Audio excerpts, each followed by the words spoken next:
కూడా ధ్యానం చేసాం. ఒక చిన్న మాటను నేను మీకు రీక్యాప్ని ఒకసారి మీకు గుర్తు చేస్తాను. ఈ సంగతులన్నిటినీ వినువాడు, గైకొన్నవాడు, చదివిన వారందరూ కూడా ధన్యులని దేవుని వాక్యం సెలవిస్తూ ఉంటే, ప్రకటన గ్రంథం 1వ అధ్యాయం 13వ వచనంలో యేసు ప్రభుని యోహాను అనే దైవజనుడు పద్మాసు దీపంలో ప్రభు దినమందు ఆత్మవశుడై ఉండగా దేవుని దూత ఏ సంగతులను సంఘాలకు చెప్పమన్నదో ఎగ్జాక్ట్గా ఏ మాటలన్నీ కూడా అపోస్తలుడైన యోహాను ఈ ప్రకటన గ్రంథాన్ని, ఈ లెటర్స్ అన్నిటినీ 7 సంఘాలకు పంపించినట్లుగా, ఆ 7 సంఘాల నుండి ప్రపంచమంతటికి వెళ్ళినట్లుగా మనం చూసాం.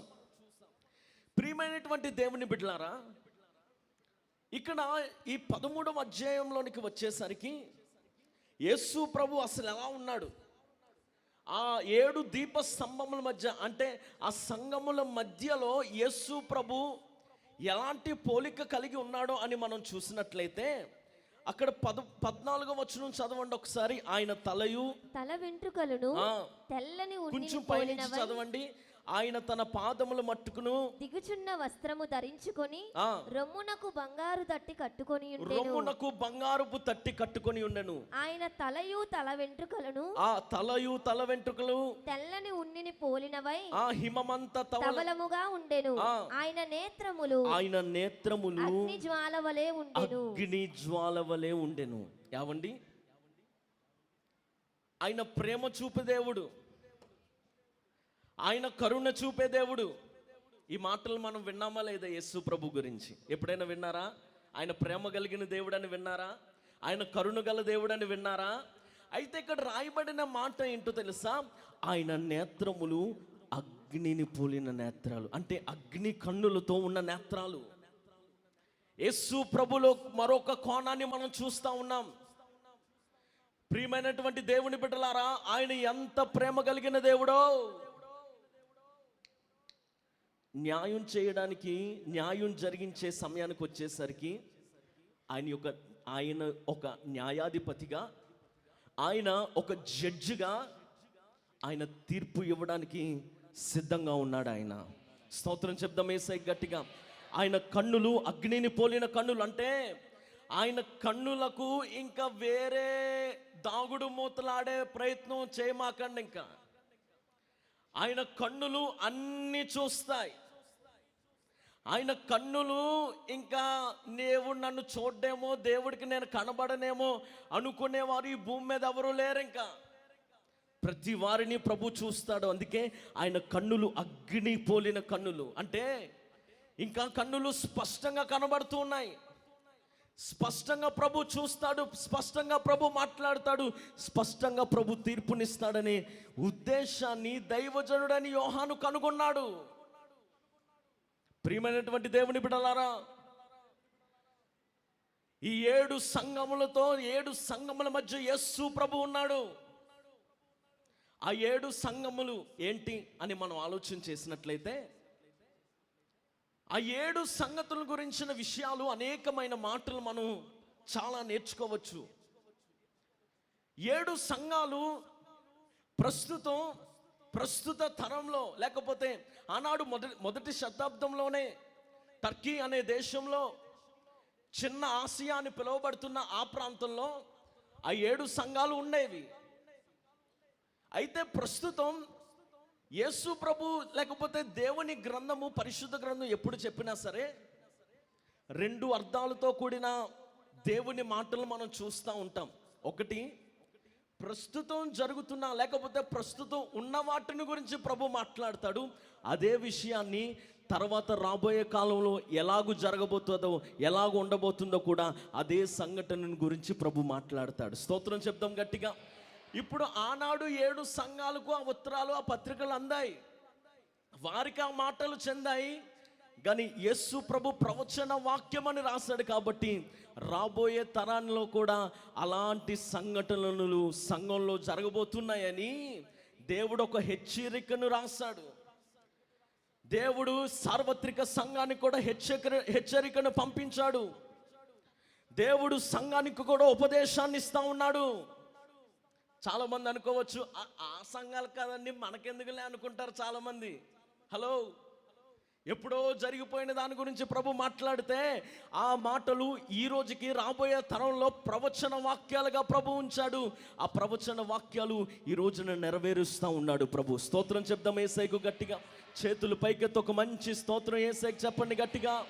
హల్లెలూయా. ఈ 2వ అధ్యాయంలో మనం చూస్తాం, చూడండి. ప్రకటన గ్రంథం 2వ అధ్యాయం.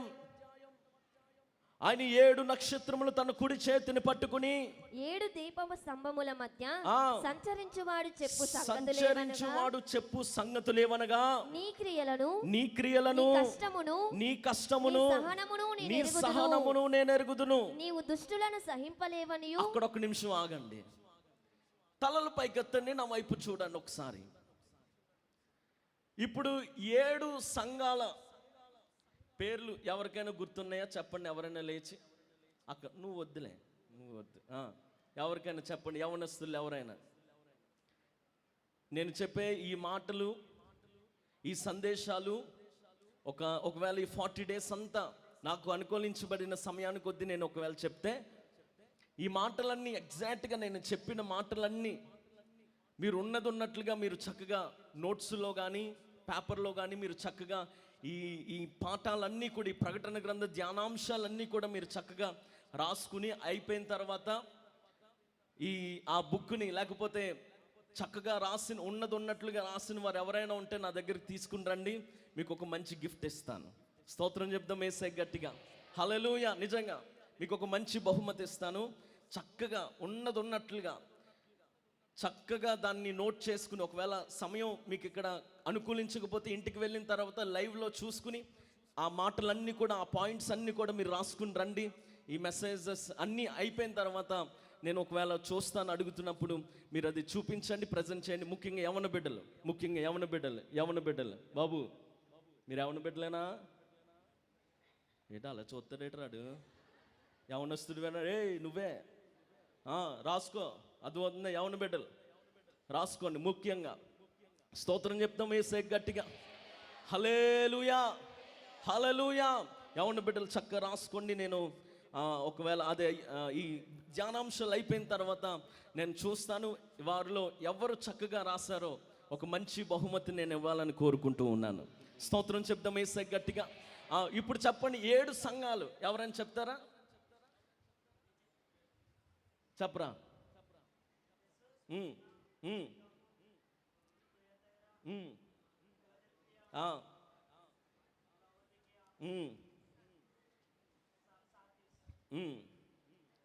అయిపోయినాయా? చప్పలు కొట్టండి బిడ్డకు. స్తోత్రం చెప్దాం యేసయ్యకు గట్టిగా. హల్లెలూయా. ఈ 7 సంఘాలు ప్రస్తుతం ఈ సార్వత్రిక సంఘంలో, అంటే సంఘం ఒకటే, యూనివర్సల్ చర్చ్, యేసు ప్రభు చూచుచున్న సంఘం ఒకటే. కానీ ఈ భూమి మీద చాలా సంఘాలు, చాలా భేదాలు, చాలా మిషనరీస్, చాలా మిషన్స్ ఈ భూమి మీద ఉన్నాయి. కానీ యేసు ప్రభు దృష్టిలో ఎన్ని పేర్లు ఉన్నా, ఎన్ని మినిస్ట్రీలు ఉన్నా, ఎన్నున్నా, ఏమున్నా సరే యేసు ప్రభు సంఘము ఒకటే. స్తోత్రం చెప్దాం యేసయ్యకు గట్టిగా. ఆయన సార్వత్రిక సంఘం. ఆమేన్ చెప్దాం యేసయ్యకు గట్టిగా. హల్లెలూయా. ఆయన సంఘం ఏంటనేది మనం చూస్తే చూడండి, అపోస్తుల కార్యములు 20వ అధ్యాయం 28వ వచనం చూడండి. అపోస్తుల కార్యములు 20వ అధ్యాయం 28వ వచనం. దేవుడు తన స్వరక్తమిచ్చి సంపాదించిన సంఘమును తన సంఘమును కాయుటకు పరిశుద్ధాత్మ మిమ్మును దేనియందు అధ్యక్షులుగా ఉంచెను. ఆ యావత్ మందను గూర్చి మీ మట్టుకు మిమ్మును గూర్చి జాగ్రత్తగా ఉండుడి. ఇప్పుడు నా వైపు చూడండి అందరు కూడా. ఇది ప్రభు ఎలా స్థాపించారంటే ఈ సంఘాన్ని తన స్వరక్తమిచ్చి సంపాదించిన తన సంఘం. ఏమన్నాడు ప్రభు? ఇది నా సంఘం. ప్రియమైనటువంటి దేవుని బిడ్డలారా, ఇది నా సంఘం, ఇది నాది. ఈ సంఘం ఎప్పుడు స్థాపించబడిందంటే యేసు ప్రభు సిలువ వేయబడిన తర్వాత, అక్కడి నుండి 50వ రోజు పెంతెకోస్తు దినమందు పరిశుద్ధాత్మ వారి మీదకి కుమ్మరించబడినప్పుడు అక్కడి నుండి స్థాపించబడింది యేసు ప్రభు యొక్క సంఘం. స్తోత్రం చెప్దాం యేసయ్య గట్టిగా. ఈ రోజున చాలా సంఘాలు భూమి మీద ఉన్నాయి, చాలా సంఘాలు ఉన్నాయి. అంటే క్రైస్తవుల్లో సంఘాలే కాదు, వేరు వేరు సంఘాల్లో కూడా ఉన్నాయి. మొన్న అక్కడెక్కడో పశ్చిమ గోదావరి జిల్లాలో ఒక ఆయన ఒక సంఘం పెట్టాడంట, భార్య బాధితుల సంఘం అంట. ఏ సంఘం అంట చెప్పండి, చెప్పండి అమ్మ, ఏ సంఘం? భార్య బాధితుల సంఘం అంట. ఎవరైనా భార్య ద్వారా బాగా బాధింపబడుతూ ఉంటే రండి, మనం అందరం కూడా ఒక చోటని కూడుకొని మన బాధలు కష్టాలని చెప్పుకుందామని వాళ్ళందరూ కలిపి ఒక సంఘం పెట్టుకున్నారంట. ఈ రోజున ఆ సంఘం గురించి కాదు ప్రభు మాట్లాడుతుంటా. ఎన్నో సంఘాలు భూమి మీద ఉన్నాయి, ఎన్నో మందిరాలు భూమి మీద ఉన్నాయి. అసలు సిసలైన సంఘం ఏదంటే యేసయ్య స్వరక్తము చేత ఎవరైతే కొనబడతారో, ఎవరైతే యేసయ్య రక్తము చేత ముద్రించబడతారో, స్తోత్రం చెప్దాం యేసయ్య గట్టిగా. హల్లెలూయా. మనలను దేని చేత ముద్రించాడంట ప్రభు? పరిశుద్ధాత్మ చేత ప్రభు మనలను ముద్రించాడంట. ఆమెను చెప్దాం గట్టిగా. మన బ్రాండ్ ఏంటి చెప్పండి, చెప్పండి గట్టిగా. మన బ్రాండ్ ఏంటి చెప్పాలి గట్టిగా. పరిశుద్ధాత్ముడే మన బ్రాండ్. ఆమేన్. పరిశుద్ధాత్ముడు ఆయనే స్టాంప్ వేశాడు మన మీద. హల్లెలూయా. ఏమనో తెలుసా? వీరందరూ యేసయ్య రక్తము చేత కొనబడిన సంఘం అని. స్తోత్రం చెప్దాం. హల్లెలూయా. మనమందరూ యేసయ్య రక్తము చేత రక్షించబడి, ఆయన రక్తము చేత కడగబడి, ఆయన రక్తము చేత రక్షించబడి ఆయనలోనికి వచ్చిన దేవుని జన సమూహం. స్తోత్రం చెప్దాం. హల్లెలూయా. దేవుని బిడ్డలారా, ఒకవేళ ఇంకా యేసు ప్రభు రక్తపు క్రిందకు నువ్వు రాలేదేమో, మందిరానికైతే వస్తున్నాను కానండి ఇంకా నేను రక్షించబడలేదంటే నువ్వు యేసయ్య సంఘంలో లేనట్టే. ఎన్ని సంవత్సరాలైనా నువ్వు రాని, ఎన్ని వారాలైనా నువ్వు ఉండు, ఎన్ని సంవత్సరాల నుంచి అయినా నువ్వు రా, నువ్వు వచ్చి నామకార్థంగా కూర్చుని వెళ్ళిపోతే యేసయ్య సంఘంలో నువ్వు చేర్చబడినట్టు కాదు.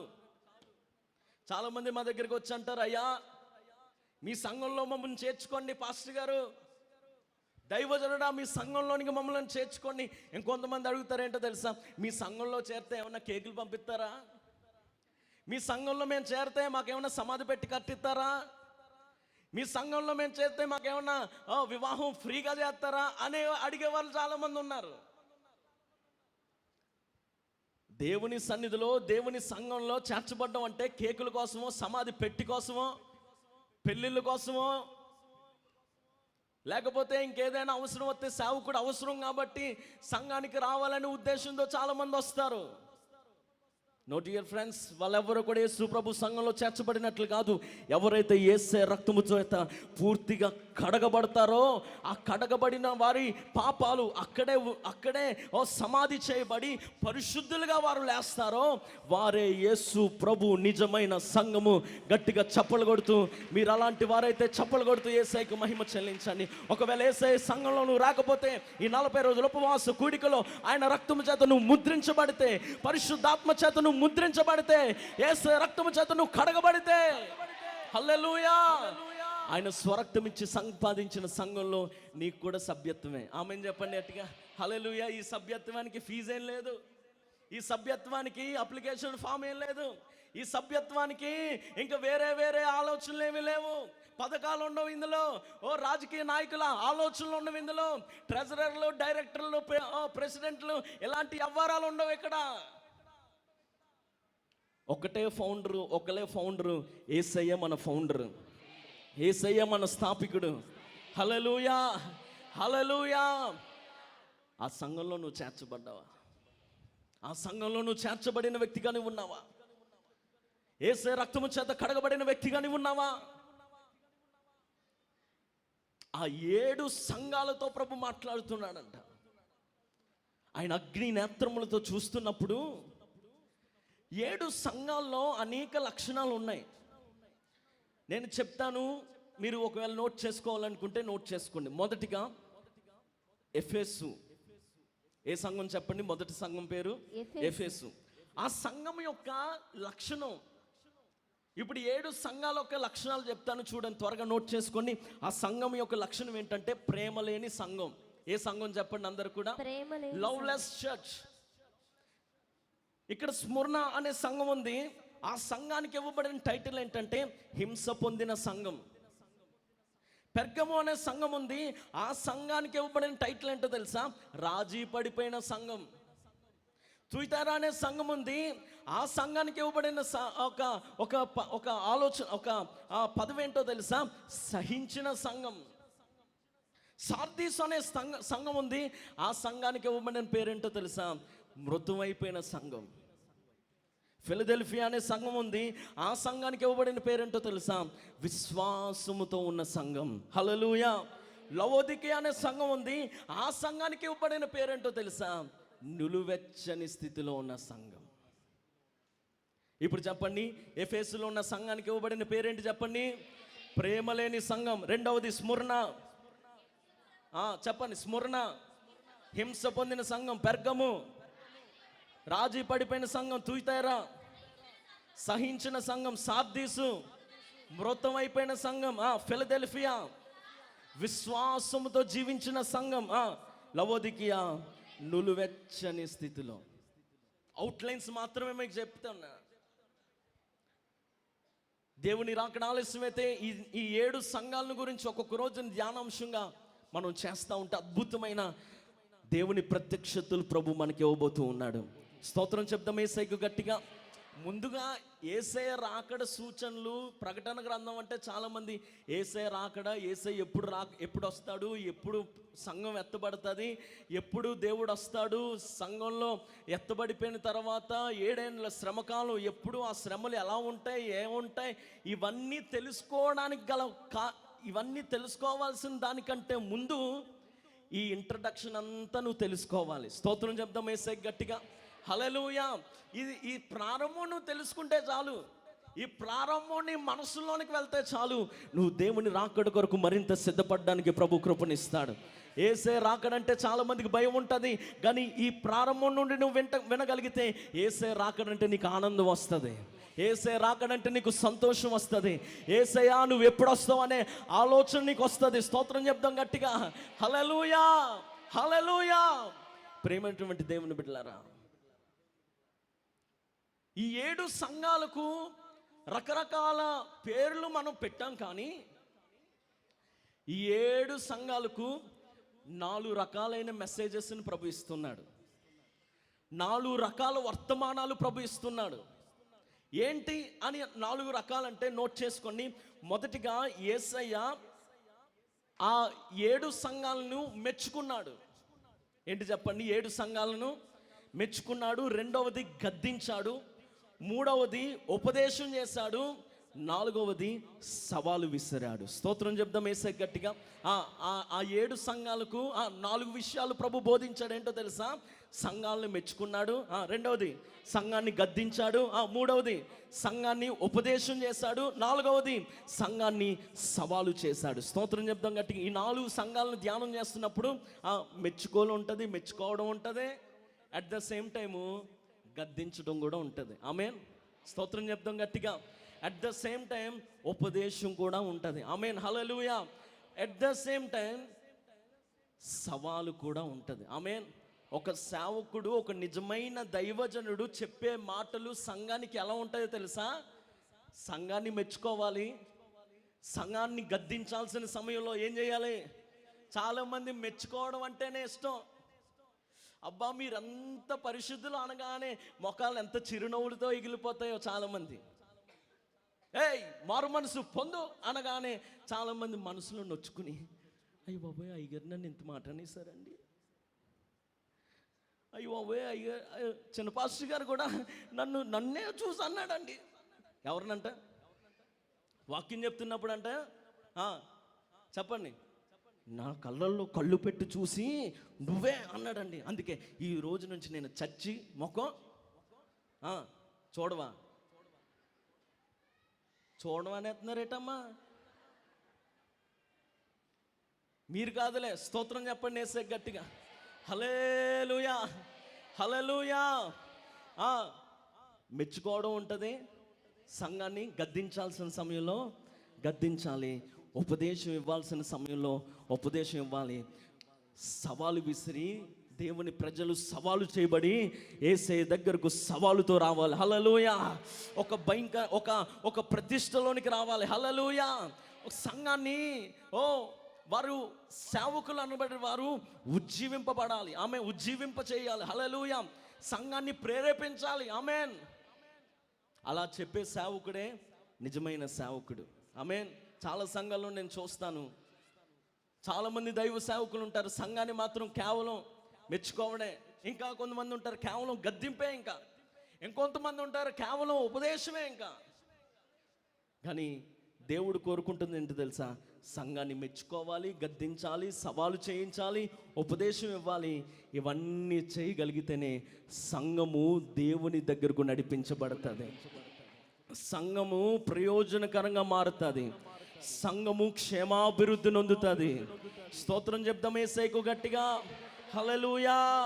ఈ 4 విషయాలు ప్రభు ఎక్కడెక్కడ చెప్పారో తెలుసా? 2వ అధ్యాయం 2వ వచనంలోనేమో మెచ్చుకున్నాడు, 3వ వచనంలోనేమో 2-3 వచనంలోనేమో ప్రభు మెచ్చుకున్నాడు, 2వ అధ్యాయం 4వ వచనంలో గద్దించాడు, 5వ వచనంలో ఉపదేశం ఇచ్చాడు, 7వ వచనంలో సవాలు విసిరాడు. స్తోత్రం చెప్దాం యేసయ్యకు గట్టిగా. హల్లెలూయా. ప్రియమైనటువంటి దేవుని బిడ్డలారా, ఇన్ని విషయాలను ప్రభు బోధించడానికి గల కారణం ఏంటి? కేవలం సంఘాలతోనే ప్రభు ఉపదేశం చేయడానికి, సంఘాన్నే మెచ్చుకోవడానికి, సంఘాన్నే ప్రభు సవాలు చేయడానికి గల కారణం ఏంటి? ఎఫెసు, Smyrna, Pergamum, లవోదికియా, Philadelphia, Thyatira, Sardis, ఈ సంఘాలన్నిటినీ ప్రభు పర్టికులర్గా ఒక్కొక్క సంఘానికి ఒక్కొక్క ఉత్తరాన్ని పంపించడానికి గల కారణం ఏంటి? ఈ రోజున సార్వత్రిక సంఘంలో ఎన్ని లోపాలు కనబడుతూ ఉన్నాయి. ఏది నిజమైన మినిస్ట్రీయో అర్థం కావట్లేదు ఈ రోజుల్లో. ఎవరు నిజమైన సేవకులు అర్థం కాని పరిస్థితుల్లో ఉన్నాయి ఈ రోజుల్లో. ఏది నిజమైన మినిస్ట్రీయో అర్థం కాని పరిస్థితుల్లో ఉన్నాయి ఈ రోజుల్లో. ప్రియమైనటువంటి దేవుని బిడ్డలారా, నీవు నేను మనమందరం కూడా ఏది నిజమైన సంఘం, ఏది నిజమైన దేవుడు ఏర్పరచబడిన సంఘం ఏంటని మనం చూసినట్లయితే, మొదటిగా దేవుడు ఎఫెసు సంఘంతో మాట్లాడుతున్నాడు. చూడండి 2వ అధ్యాయం 1వ వచనం చదవండి. ఎఫెసులో ఉన్న సంఘపు దూతకు ఇలాగు వ్రాయుము, 7 నక్షత్రములు తన కుడి చేత పట్టుకొని 7 నక్షత్రములు తన కుడి చేత పట్టుకొని 7 దీప స్తంభముల మధ్య సంచరించువాడు చెప్పు సంగతులేవనగా, నీ క్రియలను నీ కష్టమును, మీ క్రియలను నేను ఎరుగుదును, కష్టమును నేను ఎరుగుదును, మీ కష్టాన్ని నేను ఎరుగుదును, సహనమును నేను ఎరుగుదును, మీ సహనాన్ని నేను ఎరుగుదును, నీవు దుష్టులను సహింపలేవనియు, నీవు దుష్టులను సహింపలేవనియు, అపోస్తలులు కాకయే తాము అపోస్తలమని చెప్పుకొని వారిని నీవు పరీక్షించి వారి అబద్ధకులని నీవు కనుగొంటివనియు, నీవు సహనము కలిగి నా నామము నిమిత్తము, ఇక్కడ అంతా మెచ్చుకుంటున్నాడు ప్రభు. 3వ వచనం కూడా చదవండి. నా నామము నిమిత్తము భారము భరించి అలయలేదనియు నేను ఎరుగుదును, అయినను మొదట నీకుండిన ప్రేమను అక్కడ ప్రభు నీవు వదిలిదివని నీ మీద నేను ఒక తప్పు మోపవలసి ఉన్నది. అక్కడ ప్రభు గద్దిస్తున్నాడు. ఏంటో తెలుసా? నువ్వు చాలా బాగున్నావు, నీ క్రియలు తెలుసు, నీ కష్టం తెలుసు, నీ బాధ తెలుసు, అబద్ధ బోధనలను ఖండించిన విషయం నాకు తెలుసు. అయితే ప్రభు అంటున్న మాట ఏంటో తెలుసా? నీ మీద తప్పు ఒకటి మోపాల్సి ఉంది. చాలామంది అనుకుంటారు, నేను బాగానే ఉన్నాను, నేను బాగానే కష్టపడుతున్నాను, నేను అంతా బాగానే ఉన్నాను, అన్నీ బాగానే ఉన్నాయి, భక్తిలో బాగానే ఎదుగుతున్నాను, బాగా కష్టపడుతున్నాను, నా క్రియలన్నీ చాలా బాగున్నాయి అని చాలామంది అనుకుంటారు. కానీ దేవుని బిడ్డలారా, నువ్వు బాగానే ఉన్నావు అని అనుకుని చాలామంది మొదట ఎలాగైతే ఉన్నారో రాను రాను వారి భక్తి జీవితము మారిపోతూ ఉంది. వారి భక్తి జీవితములో చేంజ్ కనబడుతుంది, కానీ ఆ చేంజ్ అయిపోయిన విషయం చాలా మందికి అర్థం కావట్లేదు. నేను బానే ఉన్నాను కదా అని అనుకుంటున్నావు, కానీ యేసు ప్రభు సంఘంతో మాట్లాడుతున్నాడు. ఏంటో తెలుసా? ఎఫెసు సంఘంతో, నీ మీద నేను ఒక తప్పు ఒకటి మోపాల్సి ఉంది. ఏంటో తెలుసా? మొదట నీకున్న ప్రేమ ఇప్పుడు కనబడట్లేదా? ప్రియమైనటువంటి దేవుని బిడ్డలారా, ప్రియ సంగమా, ఈ రాత్రి ప్రభు నీతో మాట్లాడుతున్న ఒక మంచి మాట ఏంటో తెలుసా? ప్రభు నిన్ను ప్రేమించాడు కాబట్టే, ప్రభు నిన్ను క్షమించాడు కాబట్టే, యేసయ్య సంఘములో యేసయ్య రక్తములో కడగబడిన వాడిగాని ఉన్నావు కాబట్టే ప్రభు నీకు మెచ్చుకున్నాడు. రెండవదిగా ఆయన గద్దింపుకు ఈ రాత్రి నువ్వు లోబడగలిగితే ఏంటో తెలుసా? ఒకవేళ నీలో మొదటి ప్రేమ చల్లారిపోయి, రక్షించబడిపోయిన తొలి దినాల్లో నీ ప్రేమ చాలా ఎక్కువైపోయిందేమో.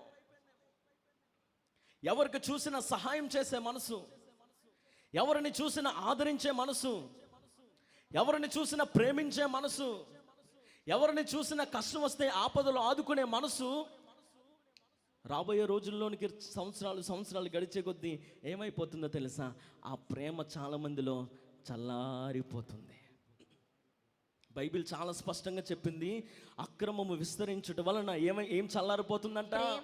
ఈ రోజున ప్రేమ చల్లారిపోవడానికి గల కారణం, ఒకవేళ నీలో అక్రమం విస్తరించిందేమో, నీలోనికి అవిధేయత వచ్చేసిందేమో, నీలోనికి గర్వం వచ్చేసిందేమో, నీలోనికి భక్తి చేసేస్తున్నానులే, నా అంత భక్తిపరుడు ఎవరు లేరు అనుకుంటున్నావేమో. ఈ రాత్రి ప్రభు నాతో చాలా స్పష్టంగా మాట్లాడుతున్నాడు. నీలో ఒకవేళ మొదటి ప్రేమ చల్లారిపోయిందేమో. ఆనాడు ఎఫెసు సంఘంతో మాట్లాడిన దేవుడు ఈ రాత్రి పరిశుద్ధాత్మ దేవుడు కూడా నీతో మాట్లాడుతున్నాడు. దేవుని ప్రేమ చల్లారిపోయిన స్థితిలో ఉన్నావు. ఏమండి, నువ్వు ఎంత భక్తి చేసి, ఎంత మోకాళ్ళు వేసి, ఎంత ఉపవాసాలు ఉండి దేవుని సన్నిధిలో ఎంతలా ప్రార్థన చేయగలిగితే లాభం ఏంటండి? నీలో ప్రేమ లేకపోతే. యేసు ప్రభు మాదిరే, యేసు ప్రభు లక్షణమే ప్రేమ. స్తోత్రం చెప్పండి యేసయ్యకు గట్టిగా. హల్లెలూయా. యేసు ప్రభు లక్షణంలో ఉన్న మొదటి లక్షణమే ప్రేమ. ఈరోజు నా సంఘాల్లో ఉంటుందా ప్రేమ? ప్రేమ కలిగి ఉంటున్నావా? నేను బాగా పాటలు పాడుతానండి, నేను బాగా వాక్యం చదవగలనండి, నేను వాక్యం కూడా బాగా చెప్పగలనండి, ఆరాధన కూడా బాగా చేయగలనండి, పరిచర్య కూడా బాగా ఓకే, అన్నీ బాగానే ఉన్నాయి, కానీ నీలో ఎక్కడో ప్రేమ లేదు. చాలామందికి పక్కోళ్ళకే పడదు. ఎక్కడ? పని చేసే దగ్గర కాదు, చర్చిలోనే. వాళ్ళకి ఇష్టం లేని వారు పక్కన వచ్చి కూర్చున్నారు అనుకో, అయ్యి బాబోయ్ ముఖం తిప్పేసుకుని ఇక్కడున్న మూతి ఎలా వెళ్ళిపోతుంది? ఇలా ఏదో ఒక రోజు ఆ మూతి అలాగే ఉండిపోద్ది.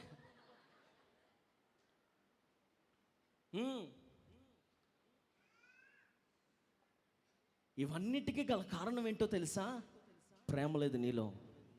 భక్తి బాగానే చేస్తున్నావు, మందిరానికి బాగానే వస్తున్నావు, సంఘానికి సేవకులకు కానుక బాగానే ఇస్తున్నావు. హలో, ఈ రాత్రి పరిశుద్ధాత్మ దేవుడు నీతో నాతో కూడా తేటగా మాట్లాడుతున్నాడు. ఏంటో తెలుసా? మొదటి ప్రేమ నీలో లేదేమో, మొదటి ప్రేమ చల్లారిపోయిందేమో, మొదటి విశ్వాసం నీలో లేదేమో, మొదటి ప్రేమ చల్లారిపోయి తోటి విశ్వాసికి పడట్లేదు ఈ రోజుల్లో, సేవకులకి పడట్లేదు ఈ రోజుల్లో, పాటలు పాడే వాళ్ళకి పడట్లేదు ఈ రోజుల్లో, పరిచయం చేసే వాళ్ళకి కూడా ఏమవట్లేదు ఈ రోజుల్లో. అబ్బాయి ఆవిడ వస్తే నేను అస్సలు రానండి బాబు. ఏంటంటండి? అబ్బో ఎంత శివరైపోతారో. ఎవరైనా పరిచయం చేసే వాళ్ళు ఉంటే, అమ్మో వాళ్ళు చేస్తే నేను అస్సలు చేయనండి.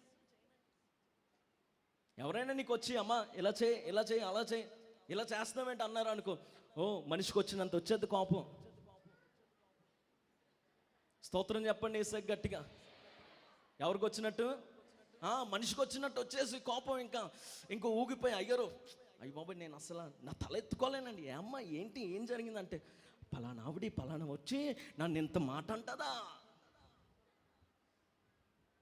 నేను అస్సలు తట్టుకోలేకపోతున్నానండి. మరి అంత తట్టుకోలేకపోతే దేవుడి బిడ్డ వెట్టయ్యో నువ్వు. అంత తట్టుకోలేనటువంటి పరిస్థితుల్లో ఉంటే అసలు యేసు రక్తంలో కడగబడిన నేను విశ్వాసిని, ఓ బాప్తిసం తీసుకున్నాను హల్లెలూయా, ఓ ప్రభు బలలో పాల్గొంటున్నాను హల్లెలూయా అని ఎందుకు అంటున్నావు?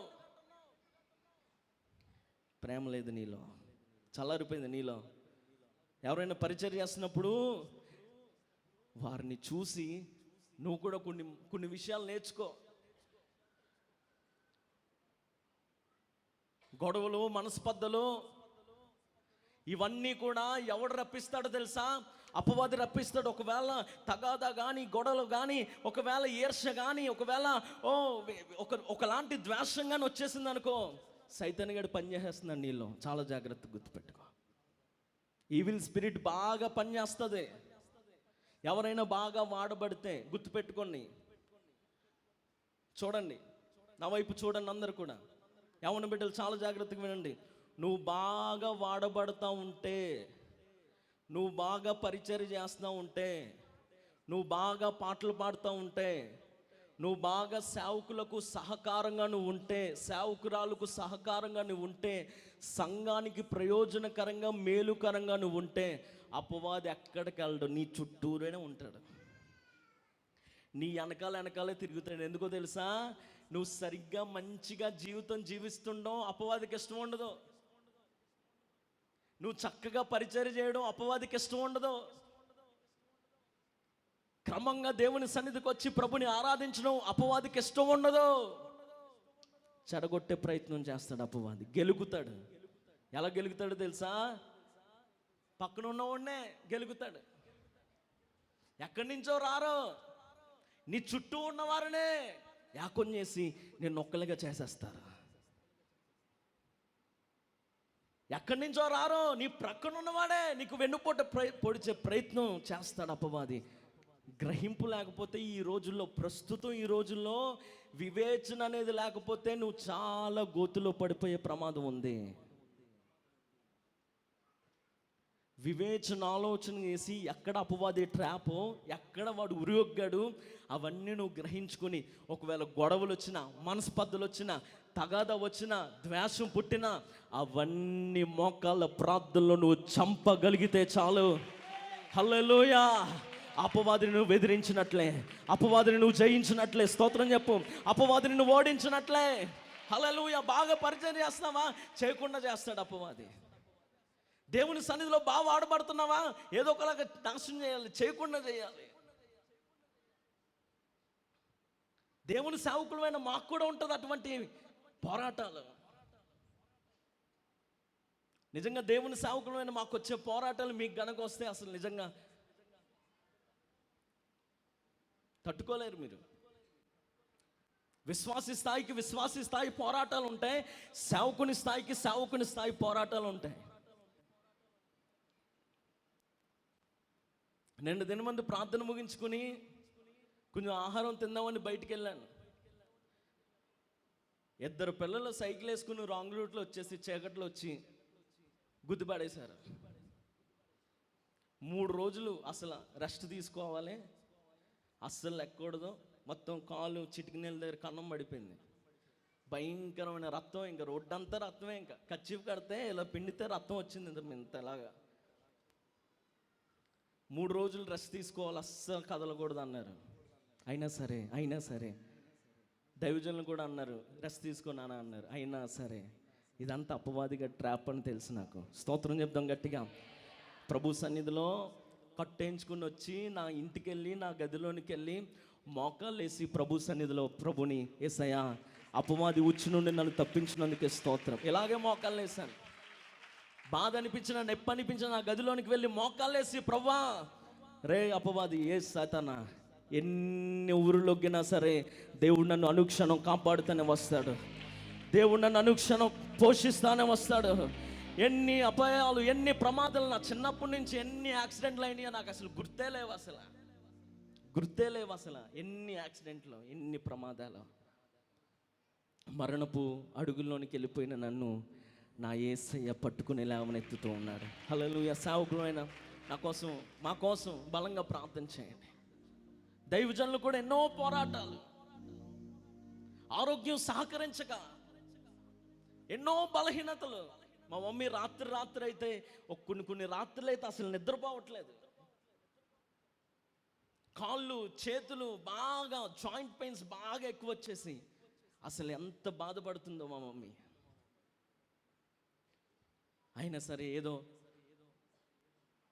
కనబడినప్పుడు ఒక రెండు టాబ్లెట్లు వేసుకుని కొంచెం తగ్గిపోయిన తర్వాత మరలా మామూలుగానే కనిపిస్తున్నాం. కానీ ఎన్ని పోరాటాలు, ఎన్ని అవంతరాలు.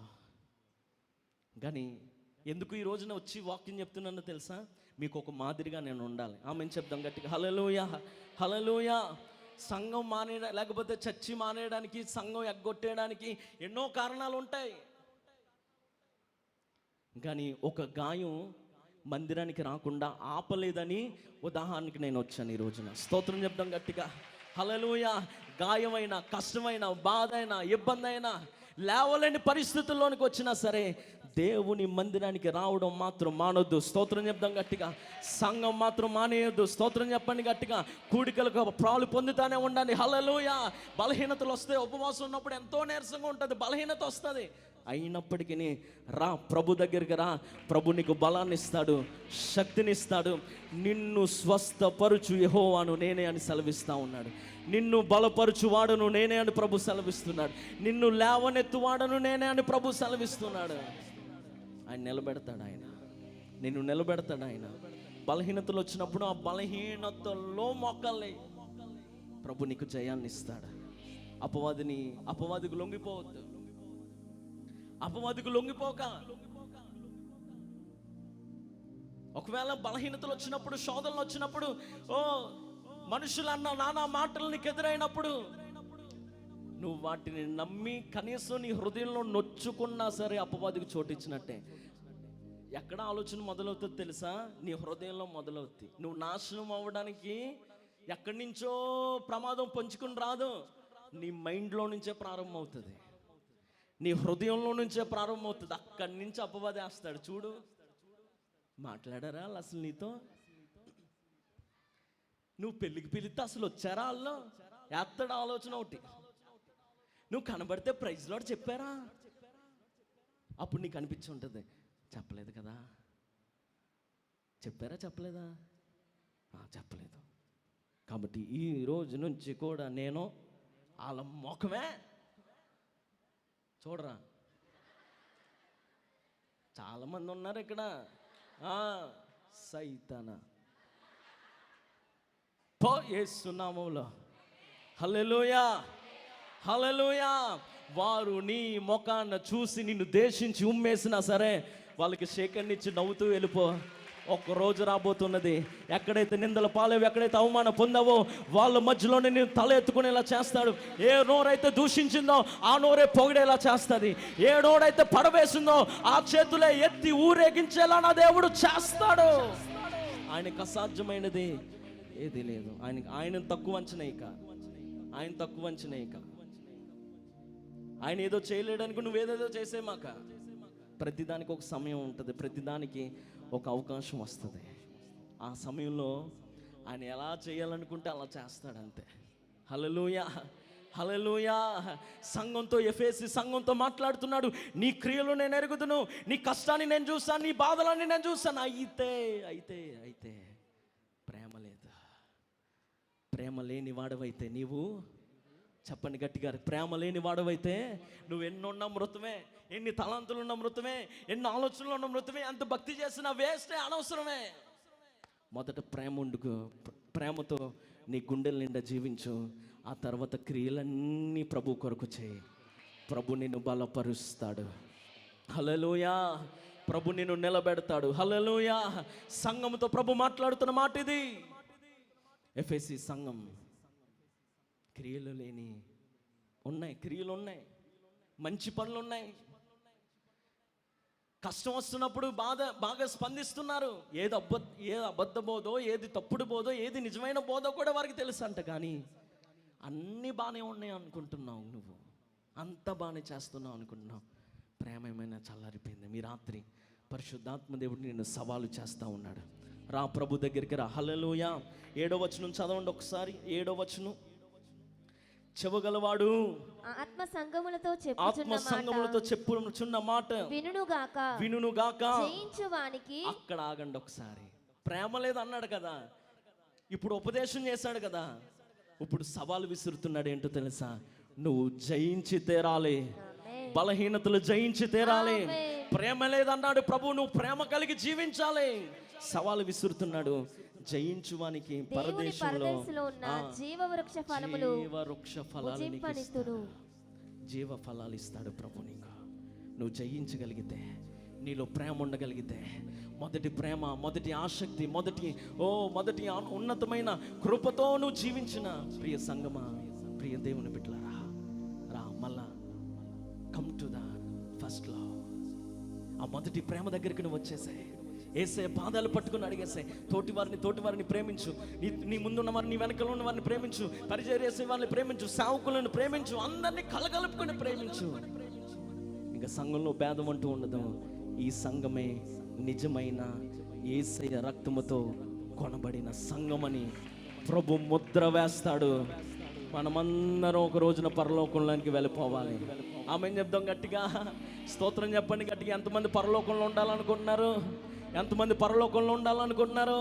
హల్లెలూయా చెప్పండి గట్టిగా. నువ్వు ఉండాలనుకుంటే హల్లెలూయా, హల్లెలూయా. మనమందరం కూడా చేర్చబడాలంటే, ఎవ్వరు విడిచిపెట్టకుండా ఉండాలంటే, come to the first love.